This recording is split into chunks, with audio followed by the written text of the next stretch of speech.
Hello बच्चों, मैं बिंबित मंडल। आज हम लोग पढ़ेंगे क्लास 10th का साइंस यूनिट 1 रासायनिक अभिक्रिया एवं समीकरण। तो सबसे पहले हम लोग जानेंगे कि रासायनिक अभिक्रिया किसे कहते हैं। वैसे क्रिया जिसमें कई पदार्थ अकेले या दो से अधिक पदार्थ से अभिक्रिया करके एक या एक से अधिक भिन्न गुण वाले नए पदार्थ का निर्माण करते हैं, उसे क्या कहते हैं? रासायनिक अभिक्रिया कहते हैं।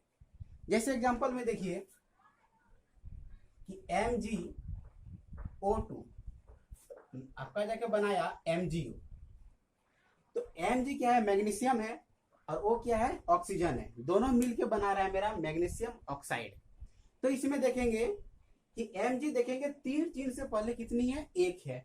यहाँ पे कितनी है? एक है। ऑक्सीजन कितनी है? दो है। यहाँ पे कितनी है? एक है। तो क्या करेंगे? इसको दो से मल्टीप्लाई करेंगे तो कितनी होगी? तीर चिन्ह के बाद दो Mg एक दो O, मतलब MgO कितनी है आपका? दो हो गया। यहाँ पे देखिए कितनी है? एक है। तो इसको क्या करेंगे? दो से मल्टीप्लाई कर देंगे। ऑलरेडी देखेंगे ऑक्सीजन क्या है मेरा?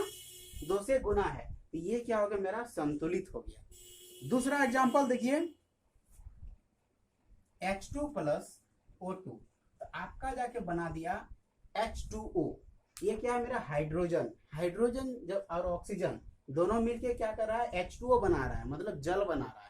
तो इसको भी हम लोग संतुलित कर लेते हैं। हाइड्रोजन देखिए तीर चिन्ह से पहले कितनी है? दो है। यहाँ पर ऑक्सीजन कितनी? यहाँ पर भी देखिए हाइड्रोजन कितनी है? दो है। यहाँ पे ऑक्सीजन कितनी है? दो है। यहाँ पे कितनी है? एक है। तो इसको क्या करेंगे? दो से मल्टीप्लाई करेंगे। तो यहाँ पर कितनी होगी मेरी? दो ऑक्सीजन, और हाइड्रोजन कितना? दो दूना चार। तो इसको क्या करेंगे? दो से मल्टीप्लाई कर देंगे। तो ये हो गया हमारा रासायनिक अभिक्रिया। ठीक, अब हम लोग पढ़ेंगे क्या है? रासायनिक समीकरण किसे कहते हैं।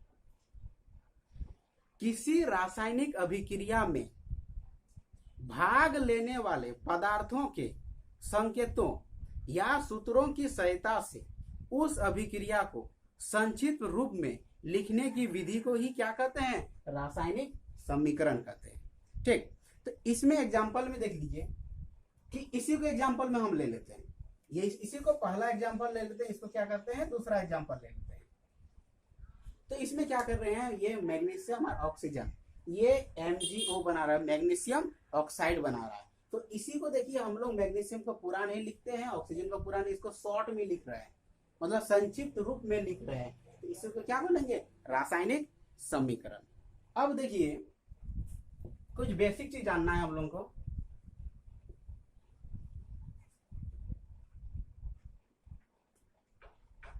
आपका जाके एक रिएक्शन लिखिए Mg प्लस O2। तो आपका जाके MgO बनाया, मैग्नीशियम ऑक्साइड बनाया। तो हम लोग इस जो अभिक्रिया है इसमें जानेंगे कौन सा अभिकारक है और कौन सा मेरा उत्पाद है। ठीक, तो अभिकारक जो है कि किसी रासायनिक अभिक्रिया में भाग लेने वाले तत्व या यौगिक को अभिकारक कहते हैं। जैसे देखिए तीर चिन्ह से जो ये मेरा पहले वाला है इसको हम लोग बोलते हैं अभिकारक, और तीर चिन्ह के जो बाद है इसको बोलते हैं हम लोग उत्पाद। आ गया समझ में कि किसी रासायनिक अभिक्रिया में भाग लेने वाले तत्व या यौगिक को हम लोग क्या कहते हैं? अभिकारक कहते हैं। और रासायनिक अभिक्रिया में भाग लेकर जो नया पदार्थ का निर्माण करता है उसे क्या कहते हैं? उत्पाद कहते हैं। आ गया समझ में? तो इसी यही चीज है मेरा अभिकारक और उत्पाद। अब हम लोग पढ़ेंगे फिर इसमें कि संतुलित रासायनिक समीकरण किसे कहते हैं। ठीक, तो यदि किसी रासायनिक अभिक्रिया में अभिकारक और उत्पाद दोनों की परमाणु संख्या क्या हो? समान हो, तो उसे क्या कहते हैं? रासायनिक समीकरण कहते हैं, संतुलित रासायनिक समीकरण कहते हैं। कि ये जो है मेरा अभिकारक और उत्पाद, ये दोनों का परमाणु क्या होगा? इसका समान होगा, द्रव्यमान परमाणु द्रव्यमान जो होगा क्या होगा? समान होगा। तो इसे क्या कहते हैं? संतुलित रासायनिक समीकरण। ठीक, जैसे एग्जांपल में देखिए, इसी को एग्जांपल में लेके हम बढ़ रहे हैं, इसी को एग्जांपल में लेके बढ़ रहे हैं तो यहां पे ध्यान दीजिएगा कि तीर चिन्ह से पहले मैग्नीशियम मेरा कितनी है, तो मैग्नीशियम कितनी है मेरा, 1 मैग्नीशियम है, और ऑक्सीजन कितनी है यहाँ पे मेरा 2 है। ठीक, तो ये जो मैग्नीशियम मेरी जो 1 है, इसको हम कितना से, देखिए मैग्नीशियम का जो है द्रव्यमान संख्या कितनी होती है। ठीक, तो सबसे पहले तो जानिए परमाणु संख्या कितनी है, 12 है, तो द्रव्यमान संख्या इसकी कितनी होगी, लगभग 2 गुना, तो कितना है इसका 24। ठीक, ऑक्सीजन, ये जो ऑक्सीजन है, तो ऑक्सीजन का जो है परमाणु संख्या कितनी होती है, 8, तो द्रव्यमान संख्या कितनी होती है, कितनी होगी 16। तो एक है तो 16, यहाँ पे कितनी है 2 है, तो 2 गुना क्या लिखे 16, तो 16 गुना कितनी हो गई 32। ठीक, अब क्या करेंगे, ये किसका लिखे हम लोग, अभिकारक का लिखे। ठीक, अब इधर से लिखेंगे किसका, उत्पाद का। तो देखिए इसको बैलेंस जो किए हैं, तो यहाँ से कितना से मल्टीप्लाई किए हैं, 2 से मल्टीप्लाई किए हैं। ठीक, तो यहाँ पे लिखेंगे 2 गुना 24, 24 गुना कितनी होगी आपका 48। अब इसको जोड़ देंगे, तो जोड़ देंगे तो कितना हुआ, 8 और 2 10, हासिल 1 और 4 5, 5 और 3 8। इसकी द्रव्यमान कितना निकली 80 द्रव्यमान। ठीक, अब देखिए उत्पाद का, तो उत्पाद में कितना है 2 mg है, MgO। ठीक, 2 इंटू mg का कितनी है 24, 2 mg, 2 गुना mg का कितनी है 24, तो कितनी हो गई 48। ठीक, अब ऑक्सीजन कितनी है 2, ऑक्सीजन 2 है तो क्या लिखेंगे 2 गुना 16 और 16 गुना 32, तो इसको भी मिलाएंगे तो कितना होगी 80। तो इसी को संतुलित रासायनिक समीकरण कहेंगे। ये जो आपका अभिकारक और ये जो है आपका उत्पाद, दोनों का देखिए द्रव्यमान क्या है, समान है। आ गया समझ में। ठीक, अब अगला देखिए कि ये जो हम लोग रासायनिक जो समीकरण है, इसको संतुलित क्यों करते हैं, ये क्वेश्चन आ रही है। तो रासायनिक समीकरण को संतुलित क्यों करते हैं, द्रव्यमान संरक्षण के नियम को पालन करवाने के लिए क्या करते हैं, ये जो है समीकरण को क्या करते हैं, संतुलित करते हैं। ठीक, तो अब आ गई बात कि द्रव्यमान संरक्षण का नियम। तो द्रव्यमान संरक्षण का नियम किसको बोलेंगे, ये जानना जरूरी है। तो किसी रासायनिक अभिक्रिया में द्रव्यमान का ना तो उत्पत्ति होती है ना तो विनाश होती है, यही है हमारा द्रव्यमान संरक्षण का नियम। अब देखिए समझिए कि ये अभिकारक हुई नहीं है, मतलब अभिक्रिया हुई नहीं, उससे पहले देखिए, उससे पहले का जो द्रव्यमान है वो कितना निकला है मेरा 80 निकला है, और अभिक्रिया हो जाने के बाद ये जो मेरा उत्पाद है इसकी द्रव्यमान कितनी है 80 है।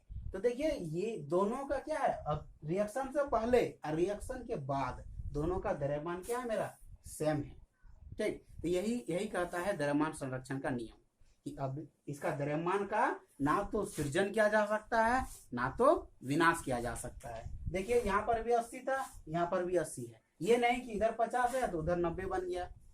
ठीक, इधर 90 है तो इधर 80 बन गया, ऐसा नहीं होगा, दोनों का क्या होगा सेम ही होगा।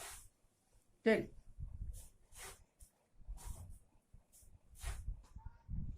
अब हम लोग देखेंगे कि रासायनिक अभिक्रिया की भौतिक अवस्था, जो भी रिएक्शन लिखेंगे वो कौन कौन सा अवस्था है। ठीक, तो वो आपका जो अवस्था है सॉलिड, इसको ठोस बोलते हैं, इसको इसका जो सिंबल है क्या है एस है। द्रव, इसको क्या बोलते हैं इंग्लिश में लिक्विड, इसका सिंबल क्या है एल। गैस, इसको गैसी बोलते हैं, इसका सिंबल क्या है जी। जल का विलयन, ये आपका जो क्या है एक्वस, इसको बोलते हैं एक्यू। अब देखिए एक एग्जांपल लेके हम समझा रहे हैं कि कहाँ पे सॉलिड लिखेंगे, कहाँ पे एक्वस लिखेंगे, कहाँ पे लिक्विड लिखेंगे, कहाँ पे गैस लिखेंगे। ये हम एग्जांपल लिए हैं जिंक Zn प्लस CuSO4, तो ZnSO4 प्लस Cu।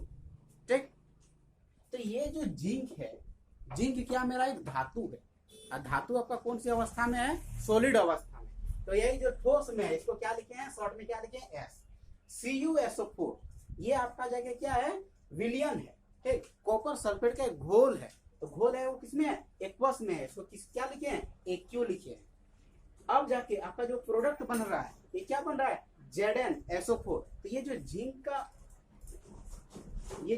का जो आपका सल्फेट बन रहा है तो ये क्या आपका जाके एक्वस में है, इसलिए यहाँ पे क्या लिखे हैं, एक्यू लिखे हैं। इसके बाद ये कॉपर को क्या करा, ये जो कॉपर बना, कॉपर कौन सी अवस्था में है, सॉलिड अवस्था में है, ठीक, इसीलिए इसमें क्या लिखे हैं, S लिखे हैं, ठीक। अब दूसरा एग्जांपल देखिए यहाँ पे,